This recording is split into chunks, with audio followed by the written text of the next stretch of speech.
Bonjour à toutes et à tous. Merci beaucoup de participer à ce webinaire aujourd'hui. Je suis Mohamed Zagou, chef de projet marketing produit pour les offres RH pour le marché français et d'autres offres pour le marché anglais et italien. Et je suis accompagné de Delphine. Bonjour Delphine. Bonjour Mohamed. Est-ce que tu pourrais te présenter auprès de nos participants d'aujourd'hui? Bien sûr, donc Delphine Douetto, je suis responsable du pôle talent et gestion du capital humain au sein d'ADP France. Donc ADP, ce n'est pas Aéroport de Paris, c'est ADP Automatic Data Processing. Nous sommes une société technologique spécialisée dans la gestion du capital humain. Merci beaucoup. Merci. Donc aujourd'hui, on va parler talent. Donc, ce qu'on a pu remarquer pendant la préparation de ce webinaire, c'est que beaucoup dans la littérature, dans les conférences, dans les articles, etc., on évoque certains concepts RH comme la guerre des talents, l'engagement collaborateur, satisfaction, etc., de manière cloisonnée, de manière très exclusive. C'est des termes qui sont abordés en faisant abstraction un peu de pas mal de choses. Aujourd'hui, l'objectif, ça sera de donner une structure à ce à quoi doit ressembler une stratégie de talent. Donc, pour ça, on a mis en lumière trois grands piliers. Le premier, c'est l'activation des talents. Le second, le talent management. Et enfin, l'activation des talents. Pour chacun de ces piliers, Delphine va nous donner une définition. Je vais illustrer celle-ci par le biais de statistiques, d'informations. Et on terminera par les suggestions de Delphine qui donnera un côté plus concret, plus réaliste sur la manière dont on doit mettre en place chacun de ces piliers. Donc on va démarrer par le premier, donc l'acquisition de talent. Comment est-ce que tu le définirais, Delphine? Alors, l'acquisition de talent, c'est le recrutement, bien entendu. J'y intègre également les aspects de diversité et d'inclusion ou de sensibilisation à l'inclusion. C'est également la qualité de vie au travail, le bien-être au travail, qu'est-ce qu'on propose pour nos nouveaux collaborateurs. Et puis, ça va aller jusqu'à l'intégration des collaborateurs, toute la partie onboarding, sans oublier, bien sûr, la rémunération et le package qu'on va proposer à nos nouveaux collaborateurs. Merci beaucoup. Donc, tu as évoqué quand même pas mal de termes qui étaient intéressants. Je vais les illustrer comme prévu avec des statistiques. Tu as parlé de diversité et j'ai trouvé une stat qui nous provient d'une étude qui est menée par l'APEC qui fait un peu flipper quand même. C'est une statistique qui montre le manque d'engagement des entreprises en ce qui concerne les politiques en faveur de la diversité. C'est quand même assez étrange parce que la France est quand même un pays qui est culturellement et extrêmement riche.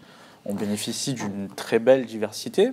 Et certaines entreprises semblent visiblement se priver d'un vivier de talent qu'ils n'utiliseraient pas. Ils se privent clairement d'une ressource. Et ça va également au détriment de certains candidats, voire collaborateurs. Donc cette stat est assez intéressante. Tu as parlé également de onboarding, donc d'intégration en entreprise.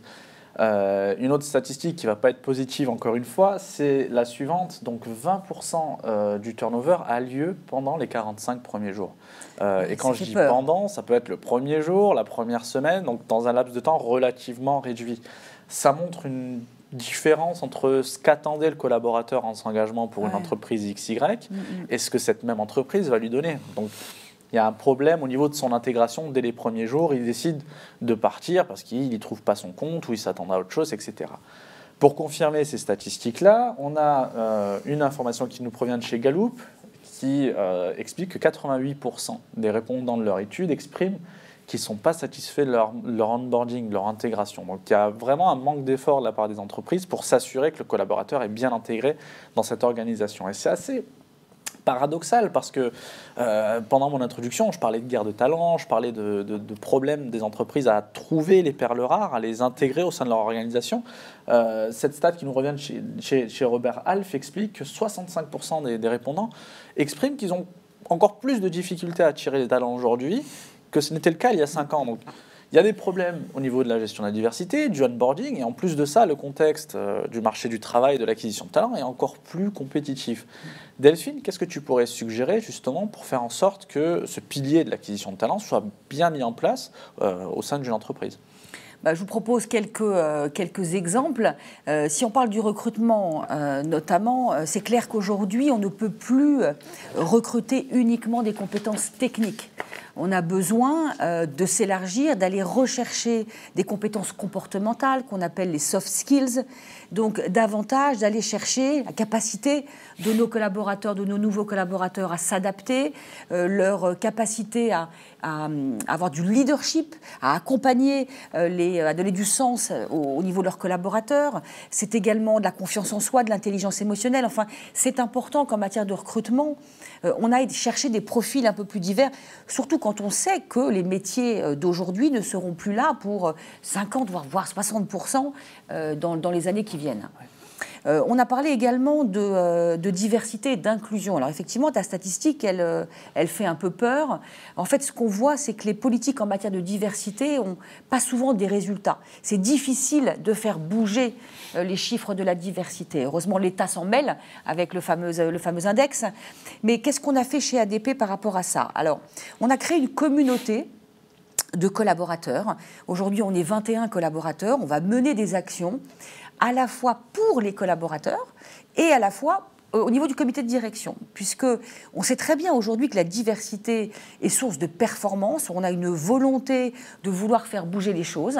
Donc on va accompagner par exemple chacun des membres ExCom, on va faire une analyse de leur diversité et les membres de cette communauté vont les accompagner mois par mois pour mener des actions très concrètes auprès de leur organisation. De la même manière, on va accompagner les collaborateurs, les femmes et les hommes, en fonction des besoins que nous avons en matière de diversité, au travers d'ateliers de réflexion, de programmes de mentorat. Voilà, on va mener un certain nombre d'actions qui vont permettre de les développer, de les sensibiliser et de les faire grandir, bien sûr. Après la diversité et l'inclusion, parlons un peu de qualité de vie, de bien-être au travail. Là, quelques points que j'aimerais illustrer dans ce contexte actuel où les gilets jaunes empêchent nos collaborateurs de venir au travail. Par exemple, chez ADP, le télétravail, c'est plus une question, c'est plus un sujet. Ça fait des années qu'on l'a mis en place, on l'a bien encadré, il y a un besoin évidemment d'une confiance entre manager et collaborateur. Ça ne peut pas se faire tout de suite, mais on a une vraie politique de télétravail et qui a un impact direct sur la qualité de vie de nos collaborateurs. Oui, surtout en cette période de grève qui a été difficile pour certains collaborateurs de se rendre au boulot. Et puis après, on va leur proposer un certain nombre d'actions, alors qui sont davantage des actions de responsabilité sociale d'entreprise, mais qui impactent leur qualité de vie, comme la semaine de la santé, comme un ostéopathe qui vient sur site. Ça peut être de la collecte de jouets, où on va animer aussi des choses pour notre communauté. Enfin voilà, un certain nombre d'actions en matière de responsabilité sociale d'entreprise. On a parlé d'intégration. Alors là, effectivement, tes stats font très peur parce qu'on voit à quel point c'est compliqué de recruter les collaborateurs. Et donc, c'est quand même dommage de les voir partir dans les 45 jours. Donc, on a mis en place chez ADP pour bichonner nos petits nouveaux 2 choses. Alors, une chose assez simple, c'est un kit d'intégration. C'est-à-dire qu'un nouveau collaborateur qui arrive chez ADP va avoir son kit avec une lettre de bienvenue du DRH du président, avec la charte de qualité de vie au travail, avec un livret d'accueil qui va lui donner toutes les premières informations. C'est assez classique. Ouais. À côté de ça, on a déployé un outil qu'on appelle le passeport d'intégration. Et donc là, l'idée, c'est d'accompagner chaque nouveau collaborateur au travers de baliser en fait ces 6 premiers mois d'intégration en listant avec lui toutes les personnes qu'il va devoir rencontrer dans le cadre de son intégration pour mieux prendre en main son poste, toutes les formations qu'il va devoir suivre, toutes les tâches qu'il va devoir effectuer, toutes les activités qu'il faut qu'on fasse avec lui, comme la journée d'intégration, comme tous ces éléments-là. Et puis également lister les quelques services où on va l'inviter à faire une immersion pendant une demi-journée, une journée, pour bien comprendre le fonctionnement de ces services avec lesquels il va être amené à travailler. Oui. Donc voilà quelques exemples avec une journée d'intégration aussi, bien sûr, qui est proposée à nos collaborateurs. Et puis, le dernier point, et qui est très important parce qu'il y a des vrais enjeux de compétitivité, d'acquisition justement des talents, c'est la partie rémunération. Ouais. Le package de rémunération qu'on peut proposer à nos collaborateurs, c'est un sujet qui est pas évident pour les DRH parce que le marché bouge très vite et donc je suis ravie d'être chez ADP et d'avoir accès à l'ADP Compensation Benchmark, mais je vais te laisser la parole, oui. qui nous permet de benchmarker nos rémunérations. Oui. En effet, ADP a bien compris que la rémunération, c'est une place extrêmement importante dans le pilier de l'acquisition de talent. Parce qu'il faut être compétitif, il faut s'aligner sur les réalités du marché du travail. Or, le challenge, c'est d'avoir des données fiables sur la rémunération en France, parce que c'est quand même des données sensibles, c'est des informations qui peuvent paraître indiscrètes pour certains collaborateurs, etc. Donc c'est pour ça que l'équipe de recherche et développement d'ADP France a décidé de développer cette application qui est Compensation Benchmark. Donc cette application va permettre à nos clients d'obtenir des informations en temps réel sur la rémunération en France, basées sur des données réelles de la paie, donc les données les plus fiables qui soient. Ça va être une application qui sera sur une interface extrêmement simple d'utilisation, parce que notre objectif, c'est aussi de démocratiser ce processus de benchmarking qui, pour certains, peut être parfois compliqué et laborieux à gérer. C'est aussi une application qui va offrir des informations mises à jour trimestriellement sur le salaire de base, les primes et les heures supplémentaires, donc différentes formes de rémunération. Ça va aussi affiner cette recherche-là par le biais d'éléments statistiques, comme le premier, troisième quartile, qui permettra d'avoir une vision sur les salaires les plus faibles et les plus élevés en excluant certaines exceptions. Et enfin, filtrer le tout par ancienneté, taille d'entreprise, secteur d'activité, zone géographique, parce que chaque zone en France a son propre contexte socio-économique et donc faire varier la rémunération. Donc, ADP a bien compris que la rémunération est importante pour ce pilier d'acquisition de talent, mais on va le voir par la suite, ça a aussi un rôle majeur sur les autres piliers, notamment le prochain pilier qu'on va aborder, qui est celui du talent management. Delphine, comment est-ce que tu pourrais définir ce pilier-là ? Alors, la gestion des talents, le talent management, bien, c'est finalement toutes les politiques en matière de gestion des hommes. Donc, ça va de la fixation des objectifs avec tous les entretiens ponctués pendant l'année jusqu'à l'entretien de fin d'année. Dans ce pilier, j'y mets aussi finalement la gestion de la carrière, la gestion des promotions, le développement de nos collaborateurs. Et bien sûr, mais tu en as parlé à l'instant, ce sont les augmentations annuelles et puis augmentations suite ou liées à une promotion dans le courant de l'année, par exemple. Ouais. Je vais encore une fois illustrer tes propos par le biais de statistiques. Donc, tu as parlé d'évaluation de la performance. C'est une étude qui nous vient de Wakefield Research et encore une fois, le constat n'est pas très joli. 61% des répondants considèrent que le processus d'évaluation de la performance est obsolète. Alors obsolète pourquoi ? Le format peut être complètement inadapté, les critères de performance peuvent être complètement déconnectés de la réalité. Le format en lui-même peut ne pas être apprécié par les collaborateurs. Donc, il y a cette perception d'obsolescence sur le processus d'évaluation des performances qui est censé évoluer avec la réalité de l'entreprise, quelque part. Une autre statistique qui va soulever un débat qui dure depuis un petit moment, c'est la fréquence des évaluations des performances. 6% considèrent que ce n'est pas assez fréquent. Ça soulève la fameuse question, est-ce qu'on peut évaluer une année entière l'espace d'un entretien de 2 heures ? Donc certains considèrent que non, d'autres que oui. Cette statistique montre que 6% considèrent que ce n'est pas assez fréquent. Et enfin, pour terminer avec l'évaluation des performances, 62% le considèrent comme incomplet. Donc il peut y avoir une déconnexion de la réalité de ce qu'est vraiment une performance d'un métier défini par rapport à ce que l'entreprise perçoit en marketing, par exemple. Si on a des objectifs génériques, il risque d'avoir une sorte de gros décalage entre ce que je considère être de la performance par rapport à ce que l'entreprise attend de cette performance-là.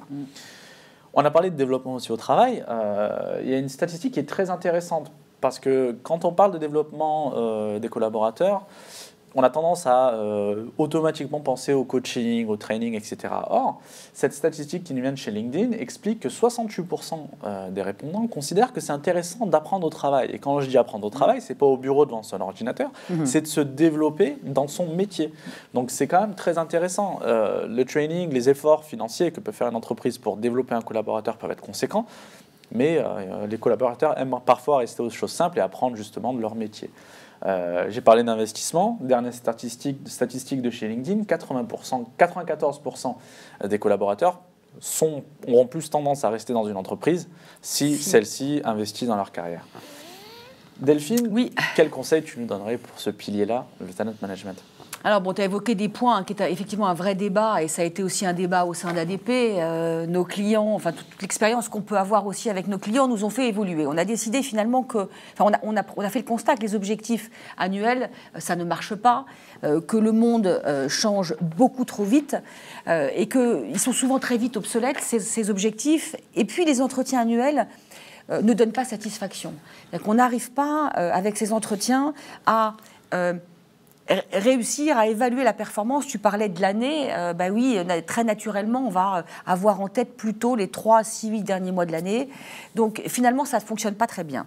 Donc, on a décidé plutôt de parler d'axes prioritaires, de grands domaines de priorité, et finalement, en termes de timing, de travailler davantage sur les trimestres.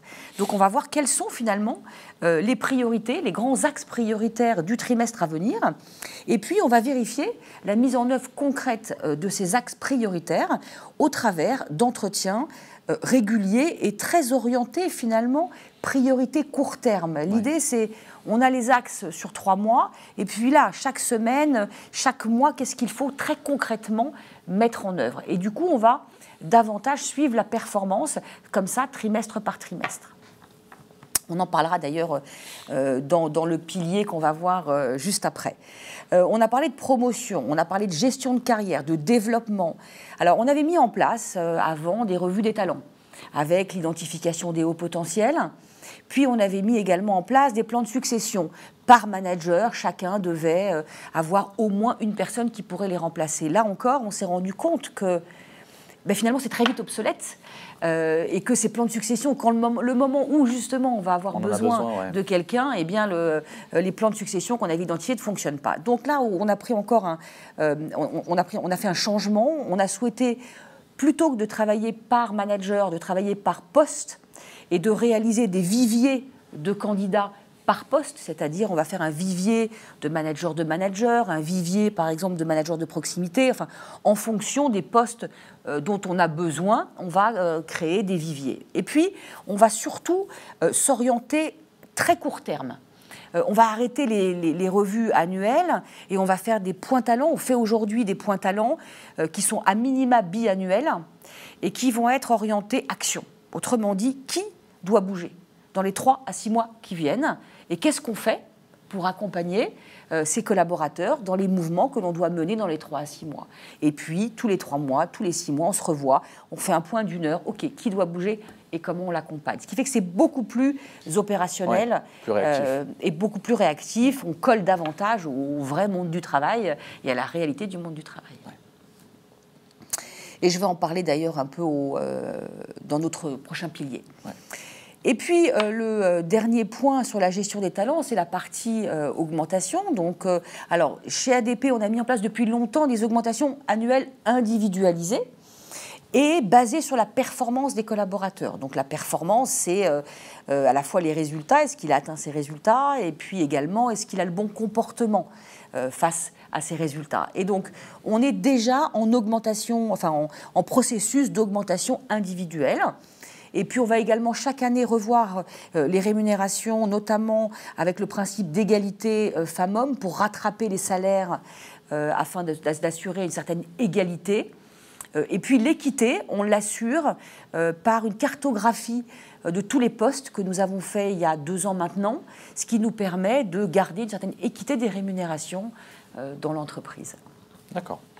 Merci pour ces bonnes suggestions. On va passer maintenant au dernier pilier, qui est celui de l'activation des talents. C'est vrai que le terme a l'air un petit peu atypique, parce que ce n'est pas un terme qui est communément utilisé, mais on va voir que ce n'est pas si inconnu que ça, donc je vais te laisser nous définir ce pilier. Oui, finalement, une fois qu'on a intégré, acquis le talent, on va gérer ce talent, comme on l'a vu là, et derrière, l'idée c'est de voir comment est-ce que je maintiens cet engagement, comment est-ce que ensuite je vais développer mes collaborateurs, comment je m'assure qu'ils ont toujours envie de se lever le matin, parce qu'on sait qu'il y a l'effet lune de miel au début, et puis ça a un peu tendance à baisser derrière, donc il faut qu'on arrive à activer, à maintenir finalement le développement. Donc, ce pilier, il est dédié à bien connaître chacun des membres de mon équipe, notamment pour les managers, comment est-ce qu'ensuite je vais accompagner chacun individuellement et comment j'engage chacun individuellement. C'est intéressant, tu as beaucoup mentionné la notion d'engagement. C'est une notion qui commence à être comprise des entreprises, comme on va le voir notamment avec des statistiques qui concernent la France. En 2015, le niveau d'engagement en France était d'à peu près 15%. C'est une statistique qui nous vient de l'Institut de recherche d'ADP. Il est passé en 2017, donc il y a un peu d'espoir. Hein. On a été pessimiste un peu tout le début de ce webinaire. C'est pas beaucoup, hein, quand même. Il y a quand même un progrès, mais c'est vrai que si on compare avec d'autres statistiques et d'autres pays, notamment les États-Unis qui avoisinent les 30%, on sent qu'il y a un manque de conscience, notamment en France, sur cette notion d'engagement. Tu as parlé de vouloir se réveiller le matin, etc. Les entreprises n'ont pas toujours conscience que c'est extrêmement important et que ça peut leur être vraiment bénéfique. Comme on va le voir avec ce graphique de Gallup, l'engagement collaborateur, ça a une vraie plus-value pour une entreprise. Ça a une plus-value concrète, ça a une plus-value chiffrée. Donc on le voit ici. Des collaborateurs engagés, c'est une meilleure satisfaction client parce que voilà, ils ont mieux envie de pratiquer leur métier, donc le client est forcément satisfait, surtout si on est dans du retail par exemple. Oui, puis moi je crois beaucoup au employees first et customer second. Le fait de d'abord investir aussi sur l'engagement de nos collaborateurs a forcément un impact direct sur la satisfaction client. Oui, c'est ça, il n'y a pas que le client qui est roi, le collaborateur l'est un petit peu aussi. Oui. Donc oui, voilà, ça joue directement sur la satisfaction client, ça va jouer donc sur la productivité parce qu'on va se sentir mieux au travail, on va être plus productif, profitabilité de l'entreprise, forcément les retombées financières, et puis ça va réduire le turnover, ça va réduire l'absentéisme parce que forcément si on est content le matin à se réveiller pour aller au boulot, ben, ça réduit surtout l'absentéisme non contrôlé, et enfin ça peut réduire aussi les accidents de travail. Delphine, comment est-ce que tu pourrais conseiller les entreprises sur ce pilier de l'activation des talents et notamment sur cette notion d'engagement qui n'est pas facile à cerner? Alors, conseiller, je ne sais pas, mais en tous les cas, qu'est-ce qu'on a fait, comment on a réfléchi autour de l'activation des talents? Je crois que déjà, le premier constat, et cette stat a fait un peu le tour du monde, on la voit beaucoup, elle vient de Gallup d'ailleurs aussi, c'est que finalement l'engagement, il est à 70% dans la main du manager. C'est lui qui a un impact direct sur l'engagement des collaborateurs. Donc, déjà, moi, il y a un constat, une chose que je trouve incroyable, c'est qu'on ne prend pas au sérieux le rôle du manager. On ne prend toujours pas au sérieux le rôle du manager, alors que c'est un vrai métier, avec des compétences très spécifiques. Et quand on sait que c'est lui qui va, pour 70% de l'engagement des collaborateurs impactés, il est grand temps qu'on investisse sur nos managers, qu'on prenne sérieusement ce métier et qu'on leur donne les moyens également d'être véritablement un manager et pas les mains dans le cambouis tout le temps en faisant la production et en n'ayant pas le temps de manager. Donc ça, c'est la première chose. Après, ce qu'on a souhaité faire, ça fait maintenant 3 ans, puisque depuis 2017, nous avons décidé de travailler avec un chercheur. Ce chercheur s'appelle Marcus Buckingham. Il a travaillé d'ailleurs chez Gallup pendant un certain nombre d'années. Et il a la tête aujourd'hui de l'Institut de recherche d'ADP d'ailleurs. Voilà, exactement. On a racheté sa société, TMBC. Il est le co-head de l'ADP Research Institute. Et en fait, ce que nous dit Marcus, c'est que lui, il a étudié, c'est quoi une équipe engagée? C'est quoi une équipe performante? Quels sont les critères qui peuvent dire, ben là, on sait que s'il y aura ces éléments, ils seront engagés. Et en fait, voilà ce qu'il dit. Il y a 8 comportements prédictifs de l'engagement des collaborateurs. Le premier critère, le premier comportement, c'est « j'utilise mes points forts chaque jour ». Alors, chaque jour, ça peut faire peur, c'est pas toute la journée, c'est l'idée d'avoir la possibilité d'utiliser au moins une fois par jour nos points forts. Maintenant, ce qui est intéressant, c'est de savoir, c'est quoi un point fort? C'est-à-dire, quelle est la différence entre une compétence et un point fort? Parce qu'on pourrait dire, bah oui, j'utilise mes compétences, donc voilà. Ouais. La vraie différence entre la compétence et le point fort, selon Marcus Buckingham, en tous les cas, sa définition, c'est qu'il y a l'appétence qui fait la différence. C'est-à-dire que si c'est un point fort, j'ai envie de mettre en œuvre, j'ai l'appétence pour mettre en œuvre cette compétence. Alors que mes compétences, peut-être que, enfin, si ce ne sont que mes compétences, je n'ai pas forcément l'appétence. Donc, première chose à faire pour nos managers, c'est d'apprendre à bien connaître leurs collaborateurs et notamment les points forts, donc ces activités que nos collaborateurs aiment réaliser et qu'en plus, ils réalisent bien. Ouais. Et donc là, on va directement impacter l'engagement et donc la performance. Ensuite, on sait très bien que la pire chose, c'est l'ignorance. Pour désengager les collaborateurs, si vous voulez les désengager, ignorez-les. C'est le meilleur moyen de les désengager. Pas vraiment les conseils auxquels on s'attend, mais oui, effectivement. Donc, non, mais ça paraît du bon sens. Ouais. Et pour autant, on a besoin que nos managers soient présents et portent de l'attention à leurs collaborateurs, qu'ils les voient le plus régulièrement. Donc ça, c'est son deuxième critère, son deuxième facteur de l'engagement. Le collaborateur sait parfaitement ce qui est attendu de lui. Et ces deux facteurs, on sait que s'il utilise ses points forts et s'il est au clair sur ce qu'on attend de lui, il va être déjà engagé. Donc là, l'idée, c'est d'inciter nos managers à avoir avec leurs collaborateurs des entretiens très courts, orientés priorité à court terme et de manière extrêmement régulière. Donc on arrête les objectifs annuels et on se voit de manière très régulière. Aujourd'hui, on estime qu'une année, ce n'est pas un marathon, c'est plutôt 52 sprints. Et l'important, c'est que chaque sprint soit bien donné et bien lancé. Et on a besoin pour ça de nos managers. Et puis peut-être pour terminer sur la partie engagement des collaborateurs, derrière on a mis en place des enquêtes d'engagement. Alors contrairement à ce qu'on avait fait avant, aujourd'hui les enquêtes elles sont dans la main des managers. On pense que comme c'est eux qui ont la main sur l'engagement, on va leur donner la possibilité de lancer des enquêtes d'engagement auprès de leurs équipes directes le plus souvent possible. Donc c'est à minima 4 fois par an. Pour voir quel est le sentiment de son équipe en matière d'engagement. Et l'idée, c'est qu'ils puissent ensuite, avec eux, débriefer, dire OK, qu'est-ce qu'on fait déjà très bien aujourd'hui et qui vous impacte et qu'il faut absolument que nous continuions à faire. Qu'est-ce qu'il faudrait qu'on arrête de faire parce que ça vous désengage. Et puis, qu'est-ce qu'il peut-être il faudrait qu'on commence à faire pour également travailler sur l'engagement. Donc, ces enquêtes, elles sont dans la main et à la main du manager. Et puis après, on va faire des enquêtes globales qui remontent au board. Ouais. Ça, c'est un autre élément. Voilà, donc pour finalement ce qu'on appelle le talent activation, ou comment est-ce que j'active mes talents, moi je dirais c'est vraiment apprendre à connaître chacun des membres de son équipe, personnellement, individuellement, en faisant cet effort d'aller chercher leur appétence dans leur activité. C'est également leur porter le plus d'attention possible et idéalement toutes les semaines avec des entretiens très courts juste pour valider si on est OK sur les priorités à venir. Et puis, c'est vérifier le niveau d'engagement. Régulièrement, j'ai besoin de savoir en tant que manager comment se sentent mes équipes et qu'est-ce que je peux faire pour améliorer le fait qu'ils se sentent bien dans cette équipe. Merci beaucoup. C'était très intéressant. Donc, on va rapidement conclure. On a vu 3 piliers. Et comme j'ai précisé au début de ce webinaire, c'est chacun de ces piliers-là ne doivent pas être traités de manière indépendante.